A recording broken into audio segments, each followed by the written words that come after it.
Good morning. Welcome to the lecture on Airway Management.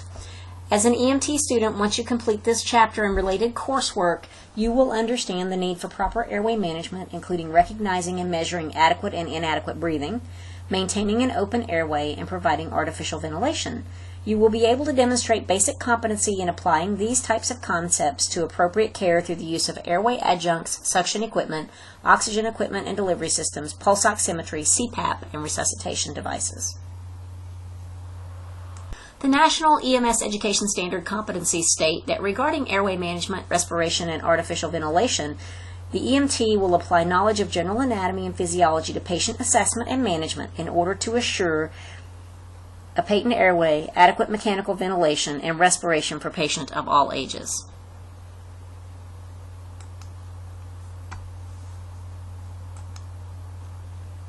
For airway management, you will review airway anatomy, assessment, and techniques of assuring a patent airway. When discussing respiration, you will be able to identify the anatomy of the respiratory system, discuss the physiology and pathophysiology of respiration, including pulmonary ventilation, oxygenation, internal, external, and cellular respiration functions. Assessment and management of adequate and inadequate respiration, as well as supplemental oxygen therapy. And regarding artificial ventilation, assessment and management of adequate and inadequate ventilation. Artificial ventilation, minute ventilation, alveolar ventilation, and the effect of artificial ventilation on cardiac output. And regarding physiology, you will be able to apply fundamental knowledge of the pathophysiology of respiration and perfusion to patient assessment and management. When the ability to breathe is disrupted, oxygen delivery to tissues and cells is compromised. Cells require a constant supply of oxygen to survive. Within seconds of being deprived of oxygen, vital organs such as the heart and the brain may not function normally, and brain tissue will begin to die within 4 to 6 minutes. Oxygen reaches body tissues and cells through two separate but related processes, breathing and circulation. During inhalation, oxygen moves from the atmosphere into the lungs. Oxygen then passes from the air sacs in the lungs into the capillaries to oxygenate the blood. Through diffusion, carbon dioxide produced by the body's cells moves from the blood into the air sacs. Oxygen-enriched blood is pumped through the body by the heart, and carbon dioxide leaves the body during the exhalation process. As an EMT, you must be able to locate the parts of the respiratory system, understand how this system works, and recognize which patients are breathing adequately and which are not. Regarding the anatomy of the respiratory system consists of all the structures that make up airway and help us to breathe and ventilate, and you see the picture of all of these parts here. The airway is divided into the upper and lower airway. Structures that help us breathe include the diaphragm, the chest wall muscles, accessory muscles of breathing, nerves from the brain and spinal cords to those muscles. Those are the structures that help us breathe. Ventilation is the exchange of air between the lungs and the environment. The upper airway anatomy consists of all of the anatomic structures above the vocal cords. This includes the nose, the mouth, the jaw, the oral cavity, the pharynx, and the larynx. The main function of the upper airway is to warm, filter, and humidify air as it enters the body. The pharynx is a muscular tube extending from the nose and mouth to the level of the esophagus and trachea. It is composed from top to bottom of the nasopharynx, the oropharynx, and the laryngopharynx. The nasopharynx is formed by union of the facial bones, and it is lined with ciliated mucous membranes that filters out dust and small particles. It warms and humidifies air as it enters the body.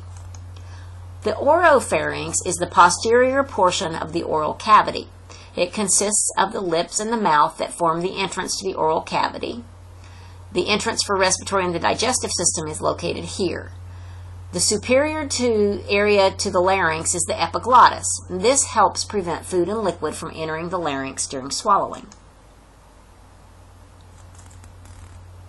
Here you see a picture of the oropharynx, as well as the nasopharynx and the laryngopharynx. The larynx is a complex structure formed by many independent cartilaginous structures.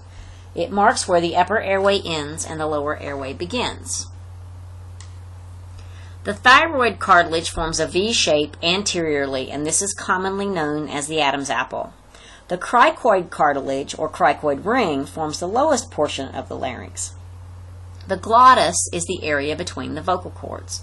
It is the narrowest part of an adult's airway. Vocal cords are a white band of thin muscle tissue. They are partially separated at rest and produce speech, and they also protect the trachea from entry of substances like water and vomitus. The anatomy of the lower airway. The function of the lower airway is to exchange oxygen and carbon dioxide. The lower airway includes the trachea, the bronchi, and the lungs.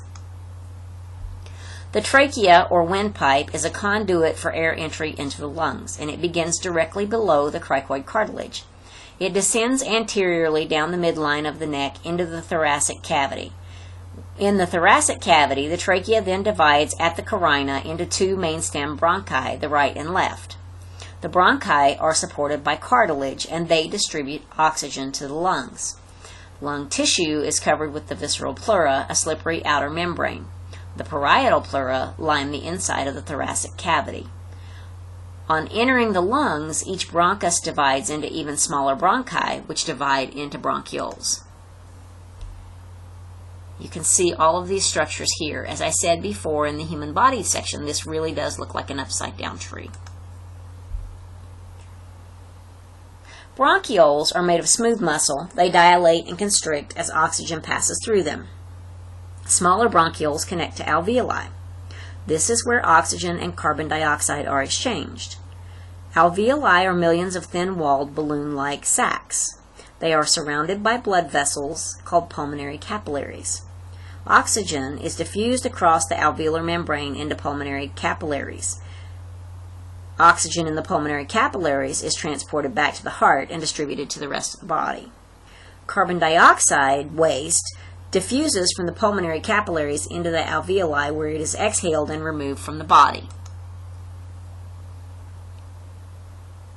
Also contained in the thoracic cavity that are very important for respiration are the heart and great vessels, including the vena cava and the aorta. The mediastinum is the space between the lungs, and it contains the heart, the great vessels, the esophagus, the trachea, major bronchi, many nerves. The phrenic nerve is also found in the thorax. It is an important structure of the nervous system, and it allows the diaphragm to contract, which is necessary for patients to breathe. Our respiratory and cardiovascular systems actually work together. It ensures that a constant supply of oxygen and nutrients are delivered to all of the cells of the body, and removes carbon dioxide and waste products from the cells. The processes involved are ventilation, oxygenation, and respiration, and you can see the definitions found in Table 9.1 in your book. Ventilation is the physical act of moving air into and out of the lungs. It is necessary for oxygenation and respiration to occur. Inhalation is the active muscular part of breathing. The diaphragm and intercostal muscles contract during inhalation. The diaphragm acts as a voluntary and involuntary muscle. Voluntary actions, or actions that are under our control, include taking a deep breath, coughing, or holding your breath. Involuntary actions, which are autonomic or automatic functions, consist of the actual process of breathing. Lungs require the movement of the chest and supporting structures to expand and contract during inhalation and exhalation. Partial pressure is the amount of gas in air or dissolved in fluid, such as blood. It is measured in millimeters of mercury. The amount of gas in the oxygen, or partial pressure, that resides in the alveoli is 104 millimeters of mercury. Carbon dioxide enters alveoli from the blood and causes a carbon dioxide partial pressure of 40 millimeters of mercury. Oxygenated arterial blood from the heart has a partial pressure of oxygen that is lower than the partial pressure of carbon dioxide in the pulmonary capillaries. The body attempts to equalize this partial pressure, which results in oxygen diffusion across the membrane into the blood. Oxygen and carbon dioxide both diffuse until partial pressure in the air and blood is equal.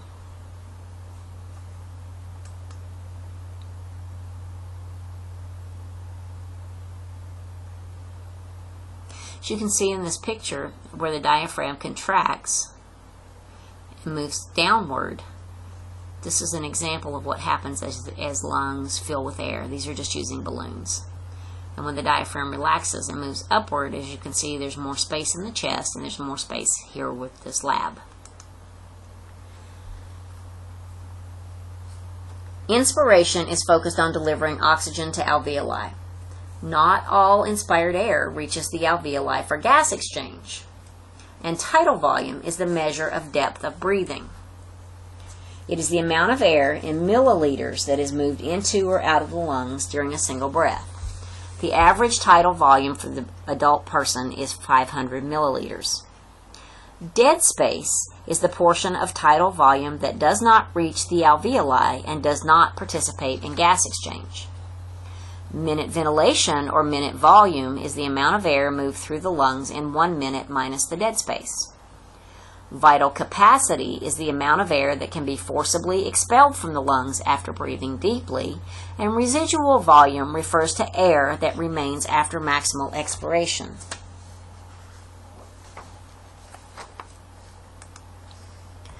Exhalation is, unlike inhalation, it does not require any muscular effort. It is a very passive process.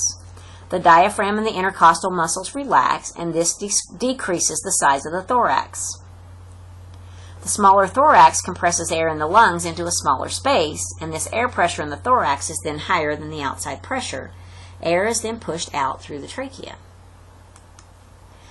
Air can enter and leave the lungs only if it travels through the trachea. This is why clearing and maintaining a patent airway is so vitally important to our patients. Regulation of ventilation is primarily by the pH of cerebrospinal fluid, which is directly related to the amount of carbon dioxide dissolved in the plasma portion of the blood. The body's need for oxygen is constantly changing, and failure to meet the need may result in hypoxia, which is an extremely dangerous condition. This occurs when tissues and cells do not get enough oxygen, and if you do not correct it, patients may die very quickly. For most people, the drive to breathe is based on pH changes in the blood and CSF. Patients who have COPD or chronic obstructive pulmonary disease have difficulty eliminating carbon dioxide through exhalation. Therefore, they always have higher levels of carbon dioxide. This potentially alters their drive for breathing, and the respiratory centers in the brain gradually accommodate to the higher levels of carbon dioxide. COPD patients' bodies use a backup system known as the hypoxic drive to control their breathing. Caution should be taken when administering high-flow oxygen to patients with obstructive pulmonary disease processes. However, you must always remember that higher concentrations of oxygen should never be withheld from any patient who needs it, and patients who have severe respiratory and/or circulatory compromise should receive high concentrations of oxygen regardless of their underlying medical conditions. Some of the early signs of hypoxia include restlessness, irritability, apprehension, tachycardia, anxiety. Some of the late signs are mental status changes, weak, thready pulses, cyanosis, and conscious patients will complain of dyspnea or shortness of breath. The best time to give a patient oxygen is actually before the signs and symptoms of hypoxia begin to appear. Oxygenation is the process of loading oxygen molecules onto hemoglobin molecules within the bloodstream.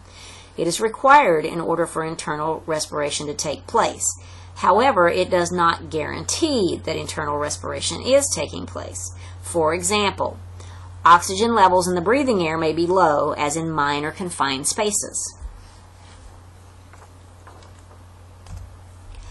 The actual exchange of oxygen and carbon dioxide in the alveoli and in tissues of the body is called respiration. Cells take energy from nutrients through a series of chemical processes, and the names are either metabolism or cellular respiration is what we call these. Each cell combines nutrients and oxygen, producing energy and waste products, mainly water and carbon dioxide. External respiration or pulmonary respiration occurs when you breathe fresh air into the respiratory system. It exchanges oxygen and carbon dioxide between the alveoli and blood in the pulmonary capillaries, and the surfactant keeps the alveoli expanded, making it easier for gas to exchange. Internal respiration is the exchange of oxygen and carbon dioxide between systemic circulatory system and the body's cells. Oxygen passes from blood into capillaries to tissue cells. Carbon dioxide and cell waste travel in the other direction from the cells through the capillaries and into the veins. All cells need a constant supply of oxygen to survive. Time is critical. Without oxygen in 0 to 1 minute, cardiac irritability begins. At 0 to 4 minutes, brain damage is not likely. From 4 to 6 minutes, it is possible for brain damage to occur. And from 6 to 10 minutes, it is very likely that brain damage will occur. Once you pass 10 minutes, irreversible brain damage occurs. When there is enough oxygen, cells convert glucose into energy through aerobic metabolism. ATP, or adenosine triphosphate, is produced through the processes known as the Krebs cycle and oxidative phosphorylation. Without adequate oxygenation, anaerobic metabolism will take place, which is less efficient than aerobic metabolism. Pathophysiology of respiration. Some of the factors in the nervous system that affect pathophysiology. Chemoreceptors monitor the levels of oxygen, carbon dioxide, hydrogen ions, and the pH of CSF and provide feedback to the respiratory centers in the brain. Ventilation-perfusion ratio and mismatch. Air and blood flow are meant to be directed in the same place at the same time. This means that ventilation and perfusion must be matched. A failure to match ventilation and perfusion is the cause of most abnormalities of oxygen and carbon dioxide exchange, and this is called VQ ratio mismatch. The normal resting minute ventilation is about 6 liters a minute. 1/3 of this volume fills dead space. Therefore, the resting alveolar ventilation is about 4 liters a minute. Pulmonary artery blood flow is about 5 liters a minute, and this gives a ventilation to perfusion ratio of 4/5 liters a minute, or 0.8 liters a minute. When ventilation is compromised but perfusion continues, less oxygen goes into the blood and less carbon dioxide is then removed. Some of the factors that affect pulmonary ventilation include the maintenance of a patent airway. This is a critical factor.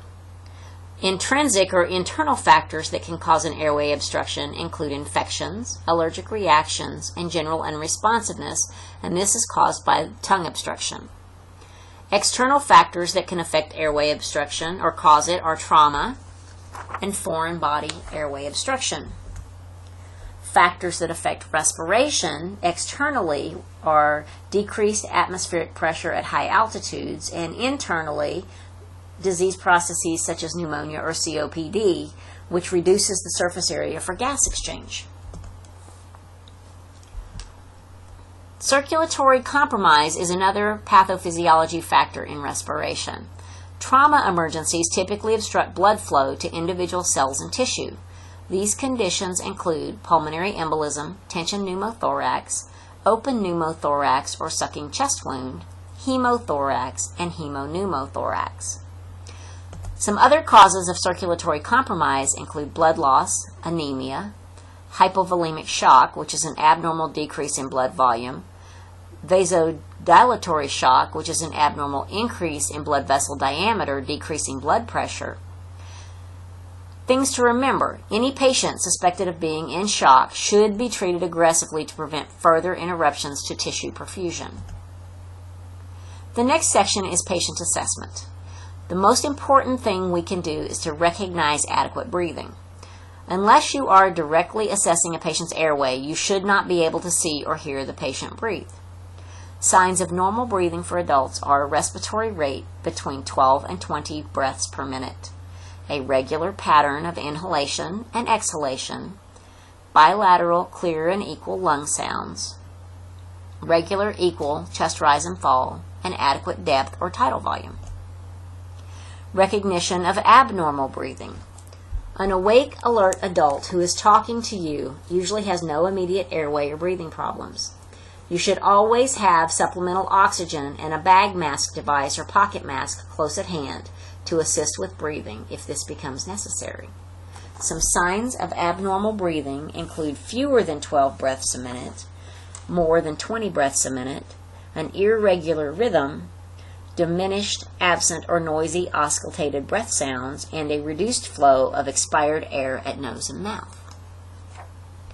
You may also see unequal or inadequate chest expansion, increased effort of breathing using accessory muscles, shallow depth, skin that is pale, cyanotic, cool, or moist, skin pulling in around the ribs or above the clavicles during inspiration, which is called retractions. A patient may appear to be breathing after the heart has stopped. These occasional gasping breaths are called agonal respirations and are not sufficient to sustain life. Cheyne-Stokes respirations are often seen in stroke and head injury patients. This happens when breathing occurs with increasing rate and depth of respirations followed by a period of apnea.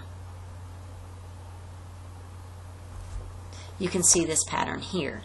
You see here on the left, respirations are shallow, then get deeper and deeper, and they're very rapid to where they come back to shallow, and then they stop breathing, and then they start again. Ataxic respirations have an irregular or unidentifiable pattern and may follow serious head injuries. Kussmaul's respirations are deep, gasping respirations associated with metabolic or toxic disorders. Patients with inadequate breathing need to be treated immediately, and this involves airway management, supplemental oxygen, and ventilatory support. To assess respiration, we have to remember that respiration is the actual exchange of oxygen and carbon dioxide at the tissue level. Even though the patient may be ventilating appropriately, respiration may still be compromised by factors like high altitudes, poisonous gases, including carbon monoxide. Some EMS services carry handheld carbon monoxide detectors that you may use. And also enclosed space areas may have issues with ventilation. Skin color and the level of consciousness are excellent indicators of respiration. Also, consider proper oxygenation when assessing patients. Oxygenation is the process of loading oxygen molecules onto hemoglobin molecules in the bloodstream. It can be assessed by skin color, mental status, and pulse oximetry. A pulse oximeter measures the percentage of hemoglobin saturation. This is contained in Schedule 9-1. Generally, it should be between 98% to 100% while you are breathing room air. We can use this as part of any patient assessment, but please be sure you actually assess respiratory status. Some of the reasons that inaccurate pulse oximetry readings may happen consider things like hypovolemia, anemia, severe peripheral vasoconstriction, time delay in detecting respiratory insufficiency, dark or metallic nail polish, dirty fingers, carbon monoxide poisoning is another factor. Remember, always check your patient's respiratory status. Pulse oximeters do not replace a complete assessment. Opening the airway. Emergency medical care begins with ensuring an open airway. Rapidly assess whether an unconscious patient has an open airway and has adequate breathing. Remember, airway and breathing are two closely related but separate components. You need to position your patient correctly. It is most effective for your patient to be in the supine position. Sometimes you may need to open the airway and assess in a position where you find the patient, for example, if they are trapped in a vehicle. A patient who is found prone, lying face down, must be repositioned. And you should log roll the patient as a unit so that the head, neck, and spine all move together without twisting. Patients who are unconscious should be moved as a unit because of the potential for spinal injury. This is observed in Schedule 9-2.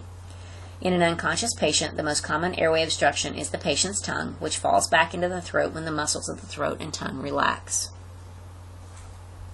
Other causes of airway obstruction include dentures, blood, vomitus, mucus, food, and other foreign objects. We open the airway by using the head tilt chin lift maneuver. This maneuver will open the airway in most patients, and for patients who have not sustained or are not suspected of having sustained trauma, this simple maneuver is sometimes all that is needed for the patient to resume breathing. To open the airway using this maneuver, you follow these steps. With the patient supine, position yourself beside the patient's head. Place the heel of one hand on the patient's forehead and apply firm backward pressure with the palm. Place the fingertips of the other hand under the patient's lower jaw. Lift the chin upward with the entire lower jaw, helping to tilt the head back.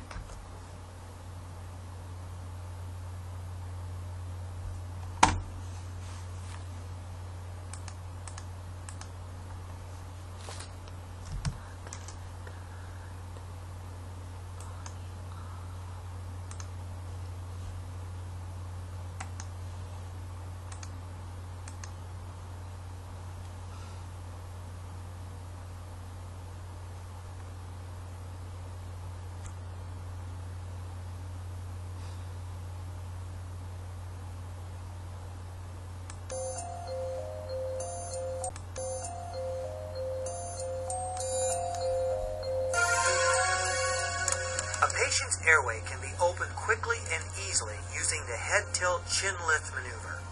This is often all that is needed to help a patient resume normal breathing. However, this technique should not be used with patients who are suspected of having cervical spinal injuries. Prior to beginning patient care, follow appropriate body substance isolation procedures. Position yourself at the patient's head. Then place your hands on the patient to lift his or her chin. Pull up on the patient's chin while pushing down on the patient's forehead. Now assess the patient's breathing. If the airway remains closed, re-tilt the head to try and open the airway. It will be important to maintain this position until airway adjunct can uphold the airway.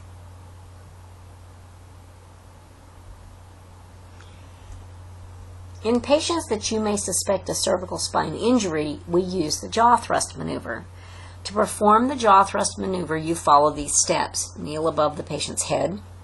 Place your fingers behind the angles of the lower jaw. Move the jaw upward, and use your thumbs to help position the lower jaw, as seen in these photographs. Once the airway has been opened, use the look, listen, and feel technique to assess whether breathing has returned. With a complete airway obstruction, there will be no air movement. The chest and abdomen may rise and fall with patients' frantic attempts to breathe. Chest wall movement alone does not indicate that adequate breathing is present, and you should begin artificial ventilations immediately.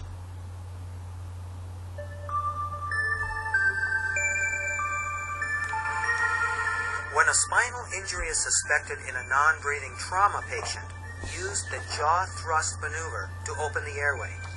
This can open a minimally patent airway.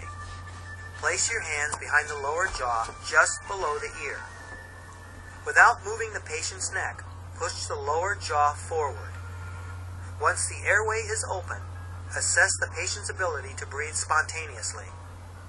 If the patient is breathing on his or her own, maintain the open airway until artificial adjuncts can be inserted. Basic airway adjunct. An airway adjunct prevents obstruction of the upper airway by the tongue and allows for passage of air and oxygen to the lungs. There are several types.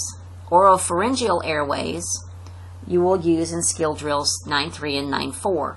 They keep the tongue from blocking the upper airway, and they make it easier to suction the oropharynx if necessary.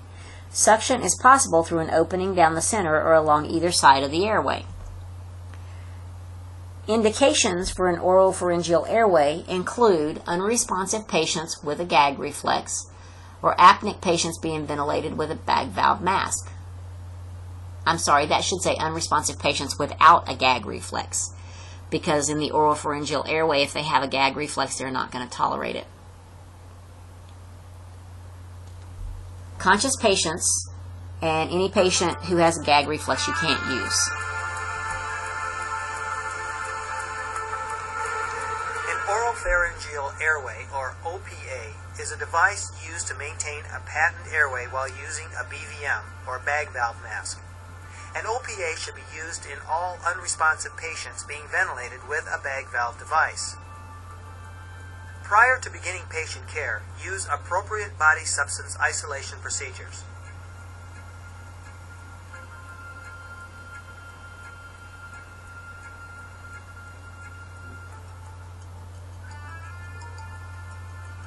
To insert an OPA, first measure the device on the patient from the corner of the mouth to the tip of the earlobe.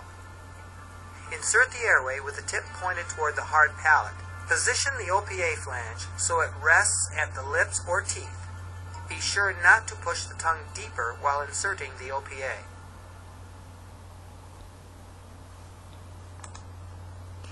Nasal airways are used with patients who are unresponsive or has an altered level of consciousness but has an intact gag reflex, and they're unable to maintain their own airway spontaneously. There is a skill drill for this. Patients with an altered mental status or who have just had a seizure may benefit from this type of airway. You should consult with medical control before inserting a nasopharyngeal airway in a patient who has sustained severe trauma to the head or face, as it may penetrate to the brain. This type of airway is usually better tolerated by patients who have an intact gag reflex. It is not as likely as the oral airway to cause vomiting. The indications include semi-conscious or unconscious patients with an intact gag reflex, patients who otherwise will not tolerate an oral airway. Contraindications include severe head injury with blood draining from the nose or history of a fractured nasal bone. To insert the airway correctly, see Skill Drill 9-5.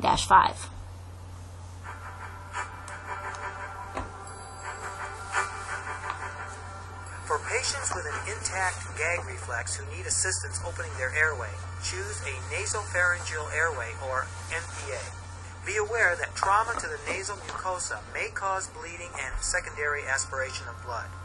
Prior to beginning patient care, you should employ appropriate body substance isolation procedures. Measure the NPA from the nostril to the tip of the earlobe.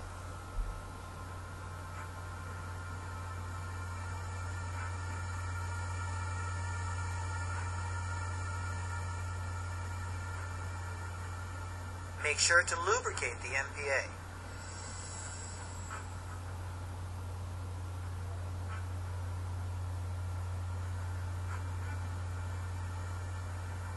Then insert the NPA gently into the chosen nostril with the bevel toward the septum until the flange rests at the nostril.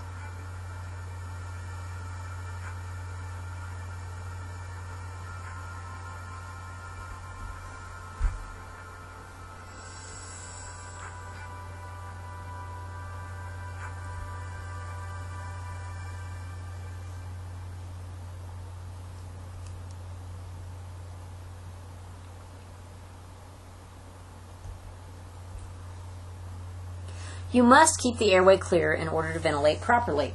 If it is not clear, you will force fluids and secretions into the lungs and possibly cause a complete airway obstruction. Remember this rule. If you hear gurgling, your patient needs to be suctioned. Suctioning equipment includes portable hand-operated and fixed equipment, and it is essential for resuscitation. Portable suction unit must provide enough vacuum pressure and flow to allow you to suction the mouth and nose effectively. Hand-operated suction units with disposable chambers are reliable, effective, and relatively inexpensive.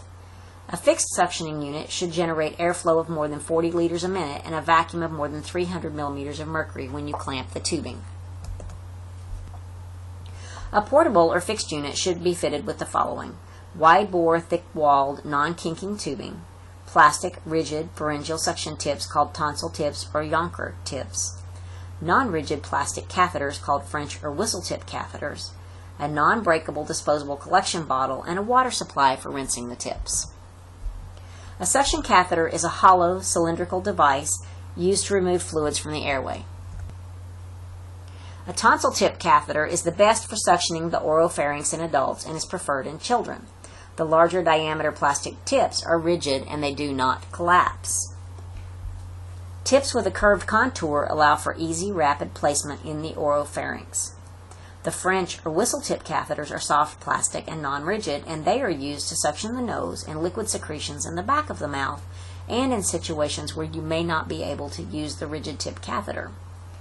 Some of these may be when a patient has had a stoma, or a patient has clenched teeth, or if you need to suction the nose.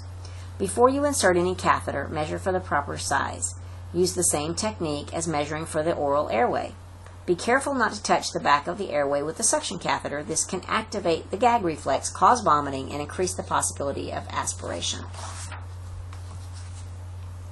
Techniques for suctioning.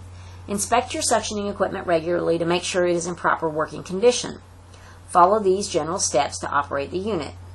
You check the unit for proper assembly of all parts. Turn on the suctioning unit and test it to ensure a vacuum pressure of more than 300 millimeters of mercury. Select and attach the appropriate suction catheter to the tubing. Never suction the mouth or nose for more than 15 seconds at one time for adult patients, 10 seconds for children, and 5 seconds for infants. Suctioning can result in hypoxia. You should rinse the catheter and tubing with water to prevent clogging, and repeat suctioning only after the patient has been adequately ventilated and reoxygenated. Skill Drill 9.6 will walk you through proper suctioning of a patient. Sometimes a patient may have secretions or vomitus that cannot be suctioned quickly and easily, and some units cannot remove teeth, foreign bodies, and food. In these cases, you should remove the catheter from the patient's mouth, log roll the patient to their side, and clear the mouth carefully with a gloved finger.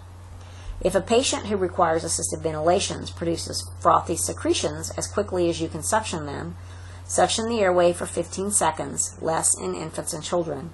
Then ventilate for 2 minutes, and then continue this alternating pattern of suctioning and ventilating until all secretions have been cleared from the patient's airway. You should always clean and decontaminate your suctioning equipment after each use.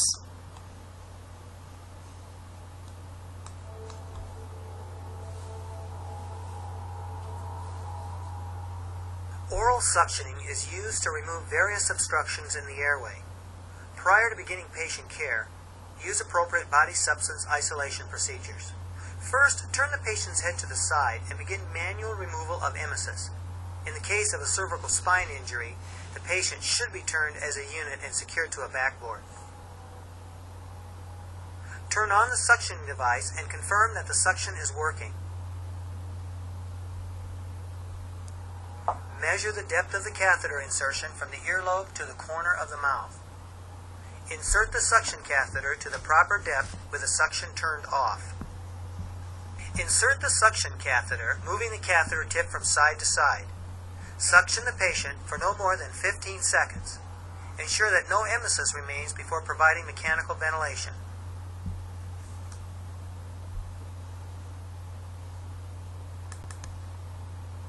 Maintaining the airway. The recovery position is used to help maintain a clear airway in an unconscious patient who is not injured and is breathing on his or her own with a normal respiratory rate and adequate tidal volume. You should take the following steps to put the patient in the recovery position. Roll the patient onto the left side so that the head, shoulders, and torso move at the same time without twisting. Place the patient's extended left arm and right hand under his or her cheek. If your patient has resumed spontaneous breathing after being resuscitated, the recovery position will prevent aspiration of vomitus.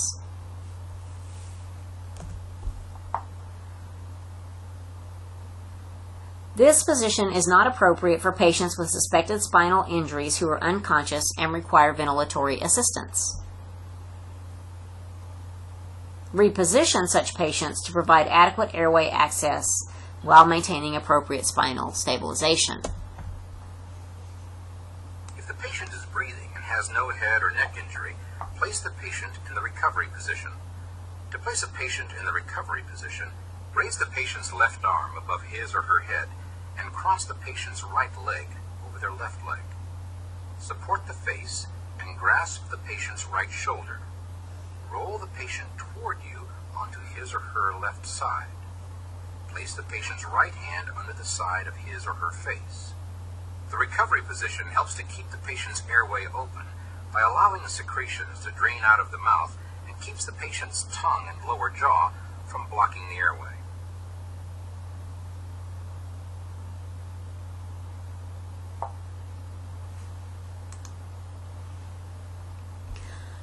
You should always give supplemental oxygen to patients who are hypoxic because they are not getting enough oxygen to the tissues and cells of the body. Some tissues and organs such as the heart, central nervous system, lungs, kidneys, and liver need a constant supply of oxygen for normal functioning. You should never withhold oxygen from any patient who might benefit from it, especially if you must assist ventilations. When you ventilate patients in cardiac or respiratory arrest, use high concentration supplemental oxygen.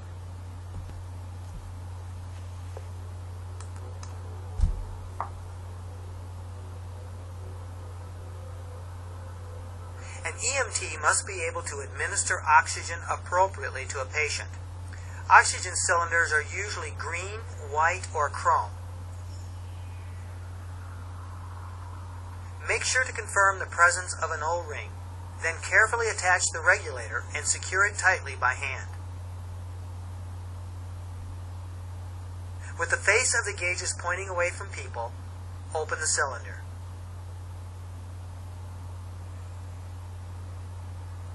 Open and close the valve quickly to blow out debris. Be sure to check the tank pressure. The pressure is measured in pounds per square inch, or PSI. It is important to read the pressure accurately to within 100 PSI.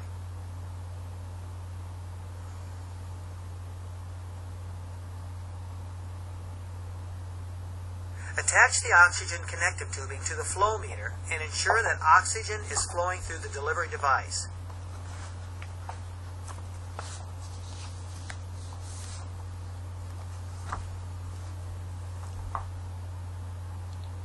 When the reservoir bag is full, administer the oxygen to the patient at a rate of 10 to 15 liters per minute when using a non-rebreathing mask.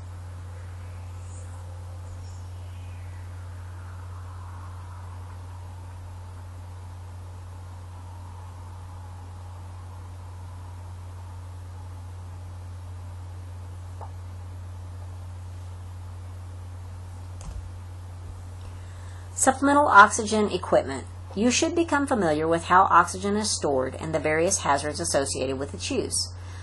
Oxygen cylinders contain compressed gas. The oxygen that you will give patients is usually supplied as a compressed gas in green, seamless, steel, or aluminum cylinders. Some cylinders may be silver or chrome with a green area around the valve stem on top. Newer cylinders are often made of aluminum or spun steel, and older cylinders are much heavier.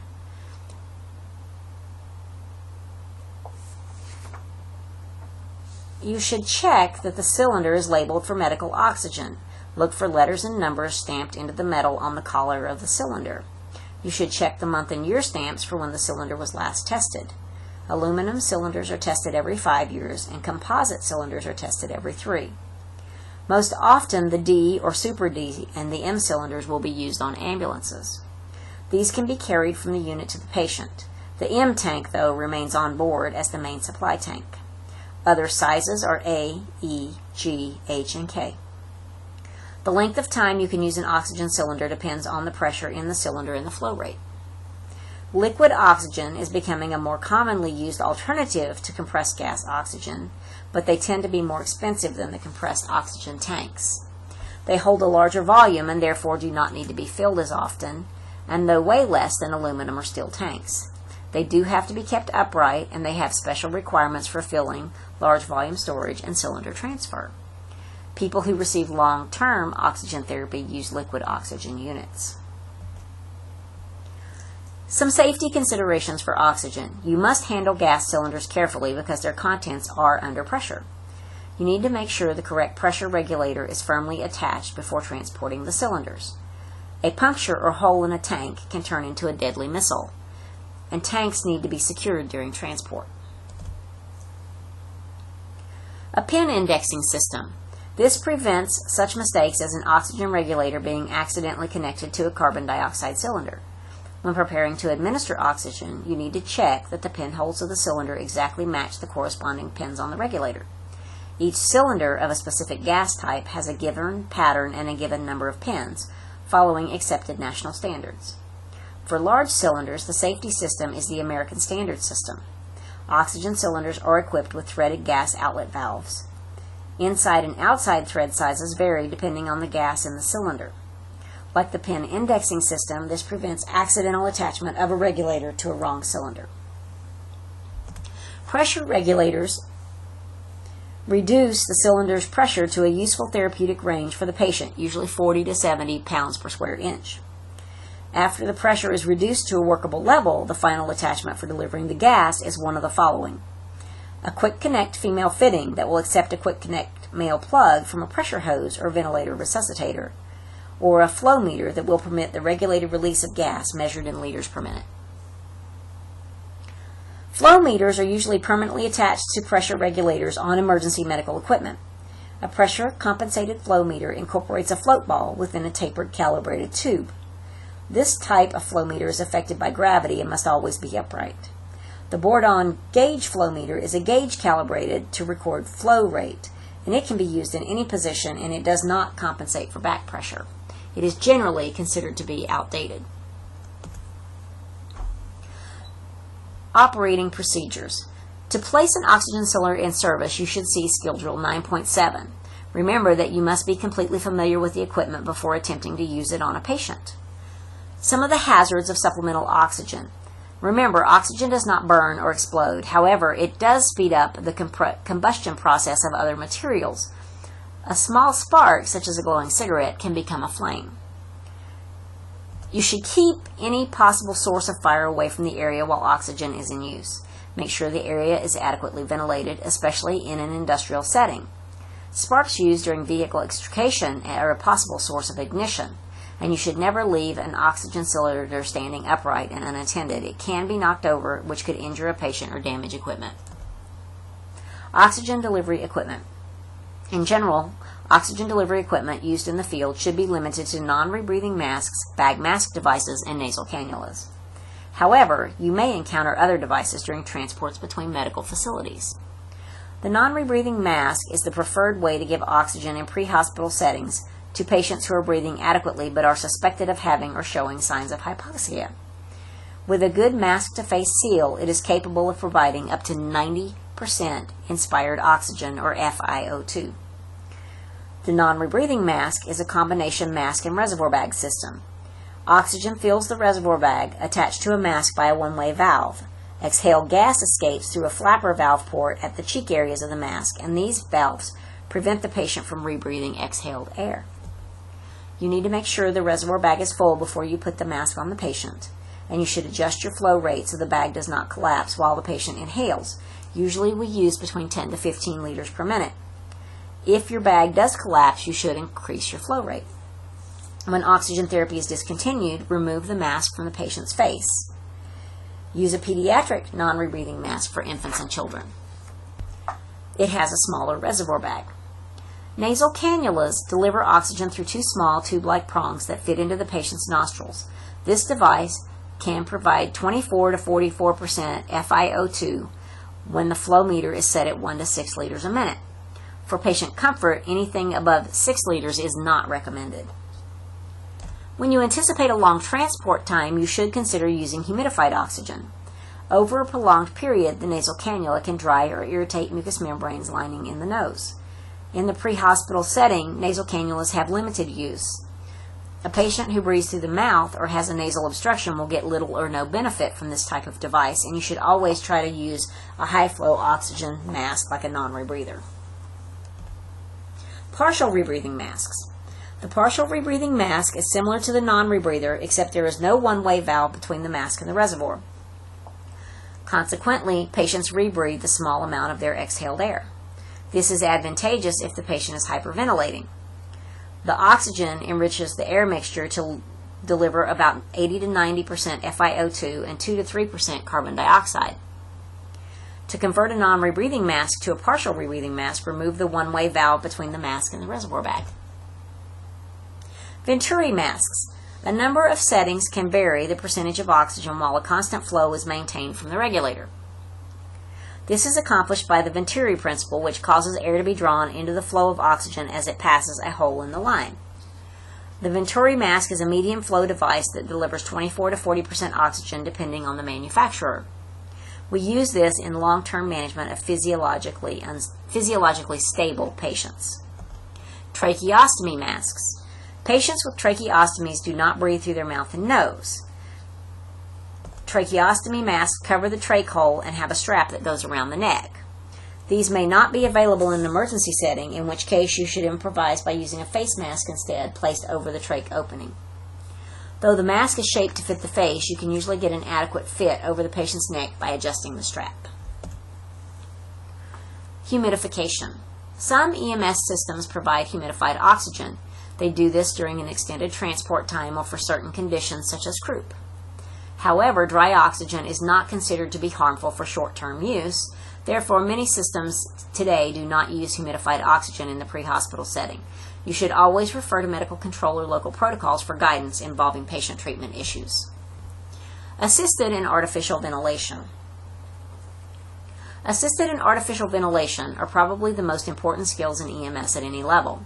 Basic airway and ventilation techniques are extremely effective when administered appropriately.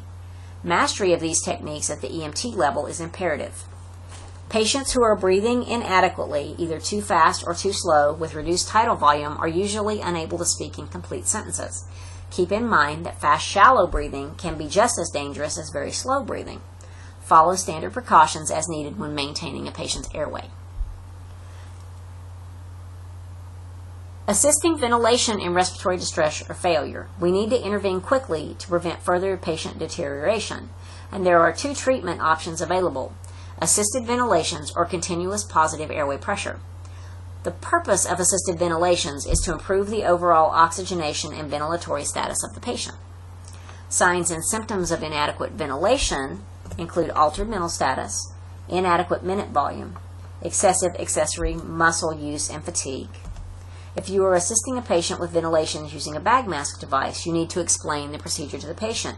Place the mouth over the patient's nose and mouth.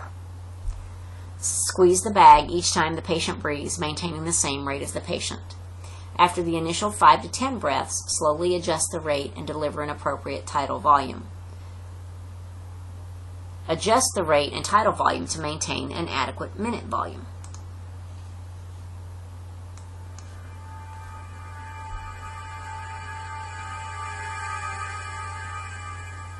A bag mask device helps in performing ventilations on patients that need assistance breathing or cannot breathe on their own. Prior to beginning patient care, be sure to employ appropriate body substance isolation procedures. Before opening the airway, consider the possibility of a cervical spine injury. If no spinal cord injury is suspected, open the patient's airway using the head tilt chin lift maneuver. If you suspect a spinal injury, use the jaw thrust maneuver.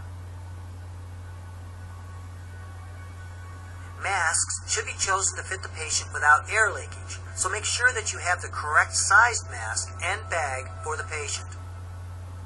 Attach the mask and the bag to the one-way valve.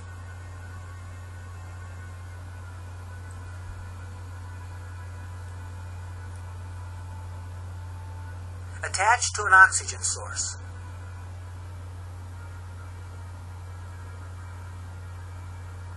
Create a proper mask to face seal. Begin ventilations as soon as the mask is sealed and assess for air leakage. Ventilate at the proper rate and volume for that patient. Pay close attention to ensure that each ventilation is of the appropriate volume and of a consistent rate. Allow adequate exhalation between each breath. Each ventilation should be delivered slowly and easily, lasting 1 full second. For bag mask ventilation involving one rescuer, use the C-clamp hold.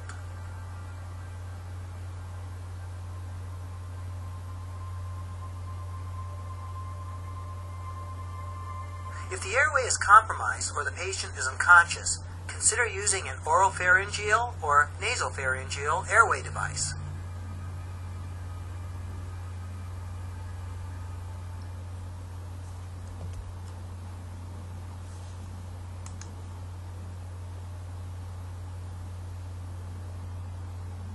As you can see, this animation shows proper ventilation and what you would look for in your patient. You want to look for adequate chest rise and fall with your ventilations. Patients in respiratory arrest need immediate treatment to live. Once you determine that a patient is not breathing, begin artificial ventilation immediately. There are several available methods, including the mouth mask technique, a 1, 2, or 3 person bag mask device, or the manually triggered ventilation device. Normal ventilation versus positive pressure ventilation. Artificial ventilations are necessary to sustain life, but are not the same as normal breathing. In normal breathing, the diaphragm contracts and negative pressure is generated in the chest cavity, which sucks air into the chest. Positive pressure ventilation generated by a device forces air into the chest cavity. With positive pressure ventilation, increased intrathoracic pressure reduces the amount of blood pumped by the heart. More volume is required to have the same effects as normal breathing, which pushes the airway walls out of their normal anatomic shape. Air is forced into the stomach, causing gastric distension that could result in vomiting and aspiration. The EMT must regulate the rate and volume of artificial ventilations to help prevent the drop in cardiac output. Remember, cardiac output equals stroke volume times heart rate.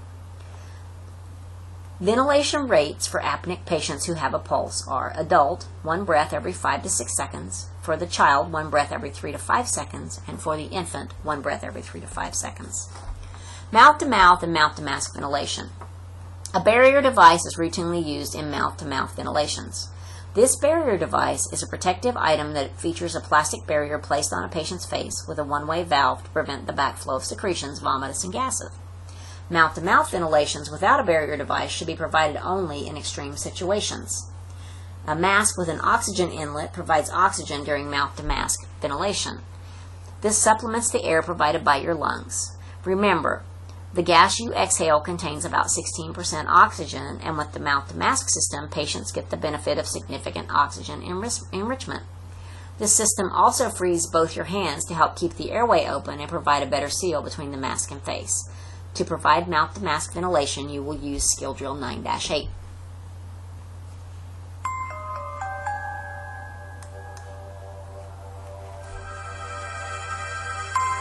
In an emergency situation, you may not have access to equipment or personnel. Use mouth-to-mask when you don't have more advanced equipment. Prior to beginning patient care, use appropriate body substance isolation procedures. When using mouth-to-mask ventilation, begin by assembling the device. Connect the one-way valve to the mask. Position yourself appropriately and perform the head tilt chin lift maneuver. An oropharyngeal airway may be employed if available. Using firm pressure around the sides of the mask, form a tight seal to prevent air leakage. Ventilate at a rate of 10 to 12 breaths per minute and watch for the chest to rise during exhalation. Resume effective ventilations within 15 seconds of the last breath. Each ventilation should be delivered slowly and easily, lasting 1 full second. Continue the ventilations at a rate of 10 to 12 per minute until the patient begins spontaneous respirations. You are exhausted, you are relieved, or you are told to stop. You know you are providing adequate ventilation if your patient's color improves, the chest rises adequately, you do not meet resistance when ventilating, you hear and feel air escape as the patient exhales. To increase the oxygen concentration, administer high-flow oxygen at 15 liters a minute through the oxygen inlet valve of the mask, and combined with your exhale breath, this will deliver about 55% FiO2. The bag mask device is the most common method used to ventilate patients within the field setting. With an oxygen flow rate of 15 liters a minute, a bag mask device can deliver nearly 100% oxygen. However, it can deliver only as much volume as you can squeeze by hand. The device provides less tidal volume than mouth-to-mask ventilation, but delivers a much higher concentration of oxygen. An experienced EMT can provide adequate tidal volume, but as a new EMT, you will have to develop proficiency by ventilating airway training mannequins before using on a patient. If you have difficulty adequately ventilating a patient with a bag mask device, switch immediately to another method, such as a mouth-to-mask technique. Bag mask device components include a disposable self-refilling bag, no pop-off valve or a disabled pop-off valve, a non-rebreathing outlet valve, an oxygen reservoir that allows for delivery of high concentrations of oxygen, a one-way no-jam inlet valve with a flow of up to 15 liters a minute, a transparent face mask. This offers the capability of performing under extreme heat or cold. The total volume for an adult is 1,200 to 16 milliliters, pediatric 500 to 700 milliliters, an infant 150 to 240 milliliters. The volume of oxygen delivered is based on observing chest rise and fall, and this is the only means of assessing tidal volume in the field. Whenever possible, you should work together with a partner to provide bag mask ventilation.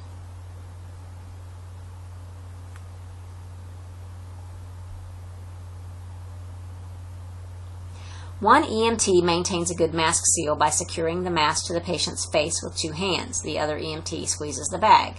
To use the 2-person BVM technique, follow these steps. Kneel above the patient's head. If possible, your partner should be at the side of the head to squeeze the bag. Maintain the patient's neck in an extended position unless you suspect cervical spine injury. If you suspect a cervical spine injury, immobilize the head and neck and use the jaw thrust. Open the patient's mouth. Suction is needed. Insert an oral or nasal airway to maintain patency. Select the proper mask size and place the mask on the patient's face. Hold the mask in position with the thumbs over the top part and the index fingers over the bottom. Bring the lower jaw up to the mask and the last 3 fingers with the last 3 fingers of your hand. This helps maintain an open airway. Connect the bag to the mask. Hold the mask in place while your partner squeezes it with 2 hands until the patient's chest rises. For a patient who is breathing too slowly, hypoventilation, with reduced tidal volume, squeeze the bag as the patient tries to breathe in. For the next 5 to 10 breaths, slowly adjust the rate and delivered tidal volume until adequate minute volume is achieved. For a patient who is breathing too fast, which is hyperventilation with reduced tidal volume, you need to explain the procedure to the patient if the patient is coherent. Initially, assist respirations at a rate the patient has been breathing, squeezing the bag each time the patient inhales. Then for the next 5 to 10 breaths, slowly adjust the rate and the delivered tidal volume until an adequate minute volume is achieved. If the patient's chest does not rise and fall, you may need to reposition the head, use an airway adjunct, or use the Selleck maneuver, which is also known as cricoid pressure, though we rarely use that maneuver these days. If a patient is actively vomiting, this is definitely contraindicated. As with any ventilation device, be alert for gastric distension, which is inflation of the stomach with air. To prevent or alleviate distension, ensure that the patient's airway is appropriately positioned. Ventilate at the appropriate rate. Ventilate at the appropriate volume. If an additional rescuer is available, use the Selleck maneuver. When 2 EMTs are performing the bag mask device technique and a 3rd EMT performs the Selleck maneuver, this is referred to as a 3-person bag mask device technique.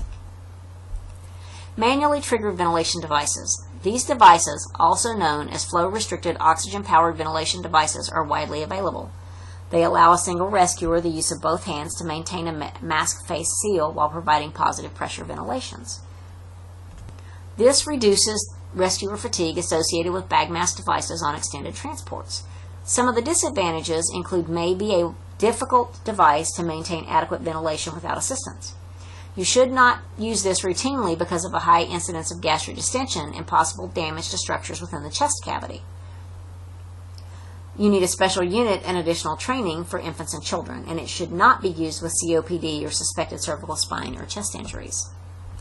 Manually triggered ventilation device features include peak flow rate of 100% oxygen at up to 40 liters a minute, inspiratory pressure safety release valve, an audible alarm that sounds when you exceed the relief valve pressure, the ability to function satisfactorily under normal and varying environmental conditions, trigger or lever positioned so that both your hands can remain on the mask to provide an airtight seal while supporting and tilting the patient's head and keeping the jaw elevated.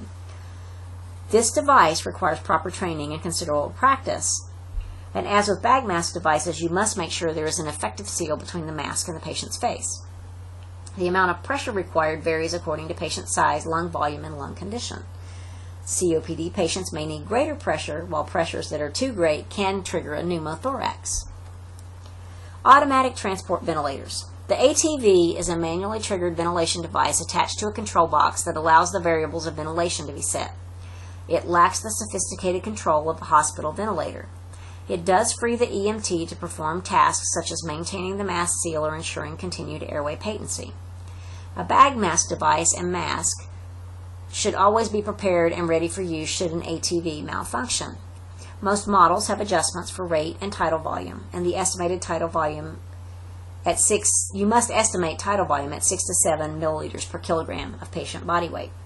The pressure relief valve may lead to hypoventilation in patients who may have poor lung compliance, such as the ability of the alveoli to expand when air is drawn in during inhalation, increased airway resistance, or airway obstruction. You must constantly reassess your patient with this device because you need to assess for full chest recoil. Continuous positive airway pressure. CPAP is non-invasive ventilatory support for patients experiencing respiratory distress. Many people diagnosed with obstructive sleep apnea wear a CPAP unit at night to maintain their airways while they sleep. It is becoming widely used at the EMT level. CPAP increases pressure in the lungs, opens collapsed alveoli, pushes more oxygen across the alveolar membrane, and forces interstitial fluid back into the pulmonary circulation. Studies of this treatment have shown positive results in patients with obstructive pulmonary diseases and those with acute pulmonary edema. The therapy is typically delivered through a face mask held to the head with a strapping system. A good seal with minimal leakage between the face and mask is essential. Many CPAP systems use oxygen as the driving force to deliver the positive ventilatory pressure to the patient. You should use caution with patients with potentially low blood pressure because CPAP causes a drop in cardiac output. CPAP is indicated for patients who are alert and able to follow commands. The patient must display obvious signs of moderate to severe respiratory distress from a condition such as pulmonary edema or obstructive pulmonary disease like asthma or COPD.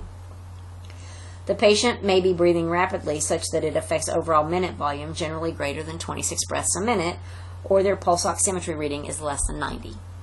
Contraindications include patients in respiratory arrest, patients with signs and symptoms of pneumothorax or chest trauma, a patient who has a tracheostomy, if they have active gastrointestinal bleeding or vomiting, if they are unable to follow verbal commands.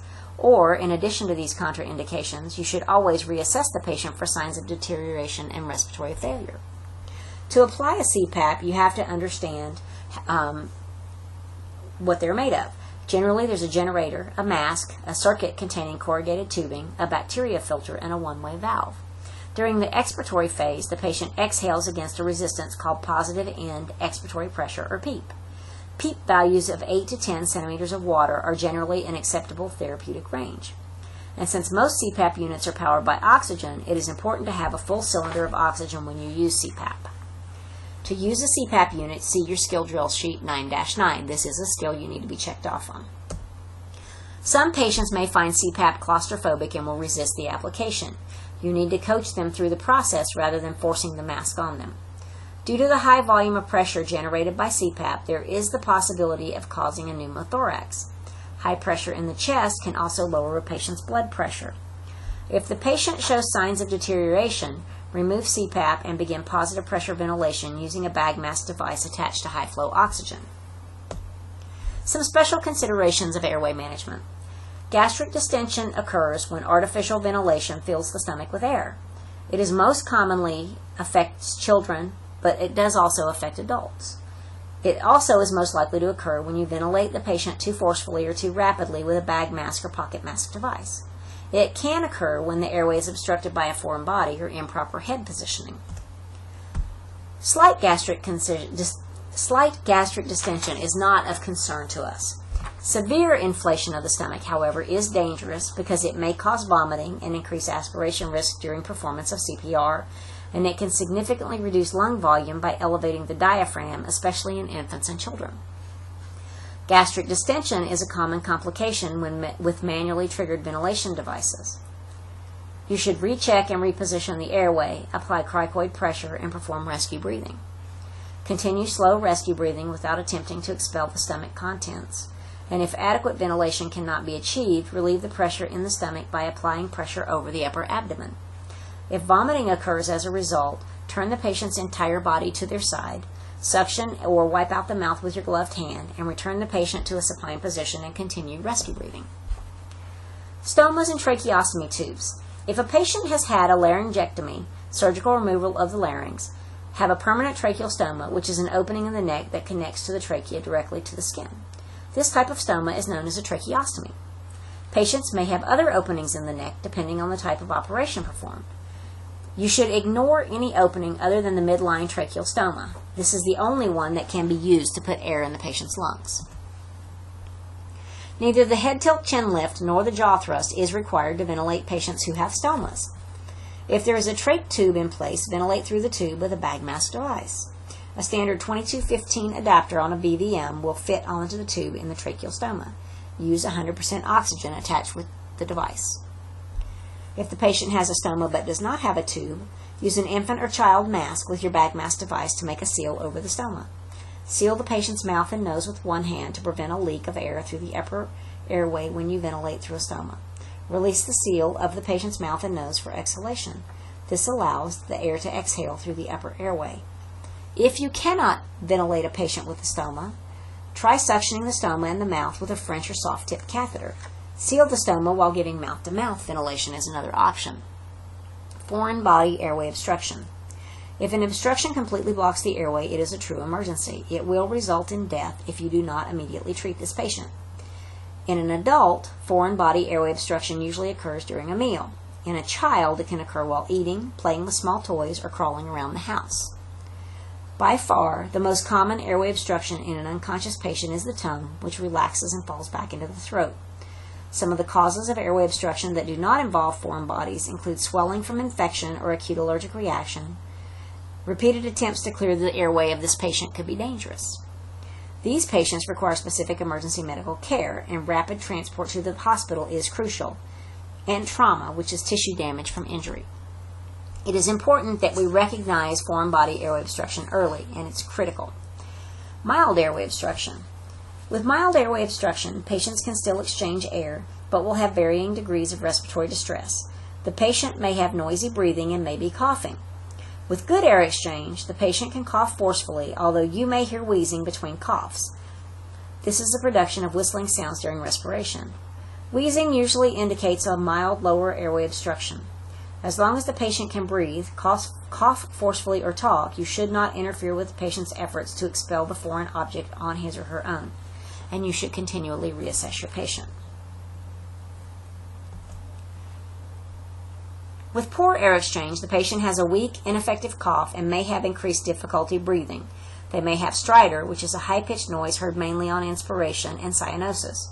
Stridor indicates mild upper airway obstruction. You should treat immediately if there is a severe airway obstruction.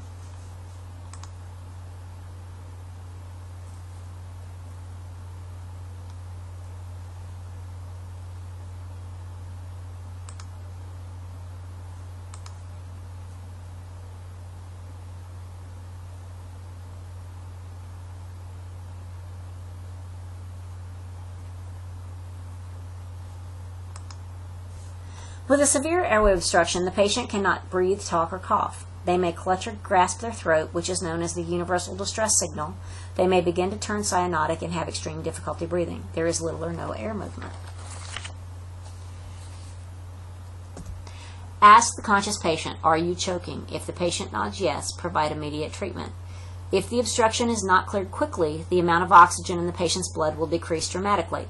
If not treated, the patient will become unconscious and die. Some patients will become unconscious as you form your general impression. You may not know that an airway obstruction is the cause.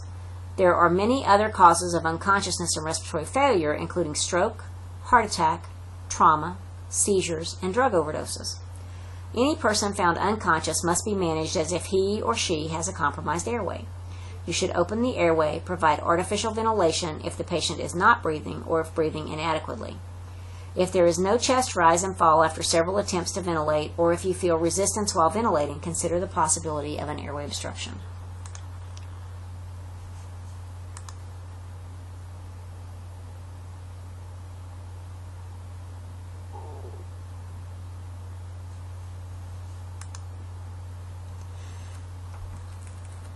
To perform emergency medical care for a foreign body airway obstruction, remember you went through this with CPR. Perform a head tilt chin lift maneuver to clear the tongue obstruction. If spinal trauma is suspected, use the jaw thrust. When available, perform suctioning to maintain a clear airway.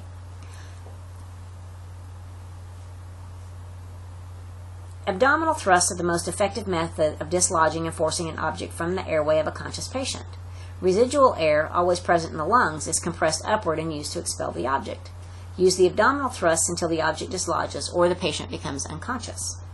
For the unresponsive patient with severe foreign body airway obstruction, reassess to confirm apnea and inability to ventilate.